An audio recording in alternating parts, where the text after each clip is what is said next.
बिस्मिल्लाहिर्रहमानिर्रहीम। अस्सलाम वालेकुम। आज मैं आपके साथ बिना ऑयल के क्रिस्पी पकौड़ियों की रेसिपी शेयर करूंगी जो कि पापड़ की तरह क्रिस्पी बनती हैं और आपको लगेगा ही नहीं कि आपने इन्हें ऑयल में फ्राई किया है या बिना ऑयल के। और वज़न बढ़ने और ऑयल का खर्चा दोनों की बचत है इस रेसिपी में, तो ज़रूर वॉच कीजिएगा इस वीडियो को एंड तक। और बहुत सारी टिप्स एंड ट्रिक्स हैं इस वीडियो में आपके लिए, ताकि आने वाले रमज़ान मुबारक में ये वीडियो आपके लिए फ़ायदेमंद साबित हो सके। तो हम बनाएंगे सबसे पहले पकौड़ियों या फुल्कियों का बैटर। तो जिसके लिए 1 कप बेसन लेंगे, हाफ कप मैदा डालेंगे। मैदे से हमारी जो फुल्कियाँ हैं वो सुपर सॉफ्ट बनेंगी और दही में मिक्स करते वक्त टूटेंगी नहीं। 2 चुटकी के करीब नमक ऐड करेंगे। वैसे ही ये नमक हस्बे ज़रूरत है। ज़ीरा शामिल करेंगे, चाहे तो ज़ीरे की जगह अजवाइन भी डाल सकते हैं, और ये ज़ीरा मैंने 1 टीस्पून इसमें ऐड किया है। अब जो सबसे अहम काम है बैटर मिक्स करने का। बैटर को हमने ना तो बहुत पतला रखना है और ना ही बहुत गाढ़ा। बस इसकी कंसिस्टेंसी इस बैटर की इतनी रखनी है कि हम जिस तरह की मर्ज़ी शेप में चाहें इस शेप में इसे डाल लें। बहुत अच्छे से मिक्सिंग करेंगे ताकि कोई भी गुठली जो है वो बाकी ना रहे। और पानी हस्बे ज़रूरत है, थोड़ा थोड़ा करके ऐड करते जाएंगे और बैटर को मिक्स करके अच्छी तरह से स्मूथ कर लेंगे। और ये इस बैटर की फाइनल लुक है, जिससे आप अंदाज़ा लगा सकते हैं कि इसे कितना गाढ़ा रखना है। बस हमारा बैटर जो है वो बिल्कुल रेडी है और इसे हम 15 मिनट के लिए किचन काउंटर पर कवर करके छोड़ देंगे। इसके बाद मैं आपको बताऊंगी कि इस बैटर का क्या करना है और इसे कैसे यूज़ करना है। बस तकरीबन 15 मिनट हो चुके हैं और बैटर हमारा जो है वो और भी स्मूथ और सॉफ्ट हो गया है। तो अब ये बिल्कुल रेडी है। अब ये करेंगे कि एक जो है वो पाइपिंग बैग लेंगे और जो बैटर है उसको हम इस पाइपिंग बैग में फिल करेंगे। तो यहाँ मैंने 1 कप लिया है और ये मेरे पास एक पाइपिंग बैग है। इसको खोलेंगे और कप में हम इसको अच्छे से फिक्स कर देंगे। अगर आपके पास ये पाइपिंग बैग नहीं है तो जिस नोज़ल वाली बोतल में हम केचप डालते हैं वो भी आप ले सकते हैं। अब इस पाइपिंग बैग में तकरीबन तमाम बैटर जो है वो अच्छे से फिल कर देंगे। और इसके बाद हम ये काम करेंगे कि एक पैन को फ्लेम पे रखेंगे और हल्का सा ऑयल या घी से इसको अच्छे से ग्रीस कर लेंगे। अगर आपके पास अच्छे वाला नॉन स्टिक पैन है तो ग्रीस करने की भी ज़रूरत नहीं पड़ेगी। अब पाइपिंग बैग को कप में से निकाल कर इसके बॉटम से इसको कट करेंगे और कट जो है वो बहुत हम हल्का सा लगाएंगे। तो कैंची से कट लगाने के बाद फ्राई पैन जो है वो हमारा उतनी देर में गर्म हो चुका है और इसमें हम इस तरह से बैटर को पाइपिंग बैग में से जो बैटर है इसको प्रेस करते हुए निकालते जाएंगे। और ये सिर्फ 1 मिनट लगता है। बस 1 मिनट में आप पैन भर के पकौड़ियाँ बना सकते हैं और यही प्रोसीजर आप तवे पर भी कर सकते हैं। और यही प्रोसीजर आप 2 बैचेज़ में भी कर सकते हैं, यानी एक साथ 2 फ्राई पैन रख लें या फिर फ्राई पैन और तवा साथ रख लें। बस 30 सेकंड में आप जो है तवा और पैन जो है वो भर के पकौड़ियाँ इसी तरह से सेम इसी प्रोसीजर से जो है वो बना लें।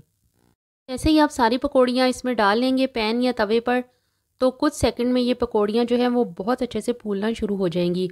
और ये मैं आपको क्लोज़ करके इसका एक व्यू दिखा देती हूँ। तो ये देख लें पकौड़ियाँ जो है वो बहुत अच्छे से फूल रही हैं। 30 सेकंड तक हम इन पकौड़ियों को बिल्कुल भी नहीं हिलाएंगे और 30 सेकंड बाद हम इनको चम्मच से हल्का हल्का सिरका लेंगे तो ये अपने आप ही पैन से अलग होती जाएंगी। और फिर इनको शफ़ल कर लें, यानी ऊपर नीचे से बस 1 मिनट तक पकाकर प्लेट में निकाल लें। ये कच्ची नहीं रहेंगी, बहुत अच्छे से पकी होंगी। इसी तरह आप 1 मिनट में ढेरों पकौड़ियाँ जो है वो बना सकते हैं। और इसी तरीके से आप रमज़ानुल मुबारक के लिए ढेर सारी बना कर रख सकते हैं और ये बहुत अच्छे से फूलती भी हैं। और जब हम इन्हें दही में सोक करेंगे यानी भिगोएंगे तो ये मज़ीद फूलेंगी और वज़न बढ़ने की टेंशन से भी जान छूट जाएगी। बहुत दिल करता है दही फुल्की खाने का रोज़े में, पर हम स्किप कर देते हैं वज़न बढ़ने की परेशानी से। इस तरीके से बनाएं, सिर्फ 1 मिनट लगता है और 15 से 20 मिनट में हम 2 किलो से ज़्यादा पकौड़ियाँ जो है वो बना कर रख सकते हैं। तो अगर आप बहुत ज़्यादा जल्दी काम करना चाहते हैं, यानी कम टाइम में बहुत ज़्यादा पकौड़ियाँ बनाना चाहते हैं, तो ये फ्राई करने वाले चम्मच से इसको लें और इसके ऊपर पकौड़ियों का बैटर डालें और इसे चम्मच से या हाथ से मसल कर झटपट से ढेर सारी पकौड़ियाँ जो है वो बना कर रख लें। आप इनको मुख्तलिफ शेप में भी बना के रख सकते हैं। जैसे मैंने कुछ पकौड़ियाँ जो है वो लंबाई में भी बनाई हैं और कुछ जो है वो मैंने दूसरी शेप में भी बनाई है, यानी थोड़ी सी मोटी भी बनाई है। तो ये हमारा जो दूसरा बैच है पकौड़ियों का वो भी बिल्कुल कंप्लीट हो चुका है, यानी बहुत अच्छे से ये कुक हो चुकी हैं और इन्हें भी मैंने एक अलग से प्लेट में निकाल लिया है। सेम इसी प्रोसीजर से मैंने सारी पकौड़ियाँ जो है वो निकाल कर रख ली हैं और वेट जो इनका है वो है 300 ग्राम।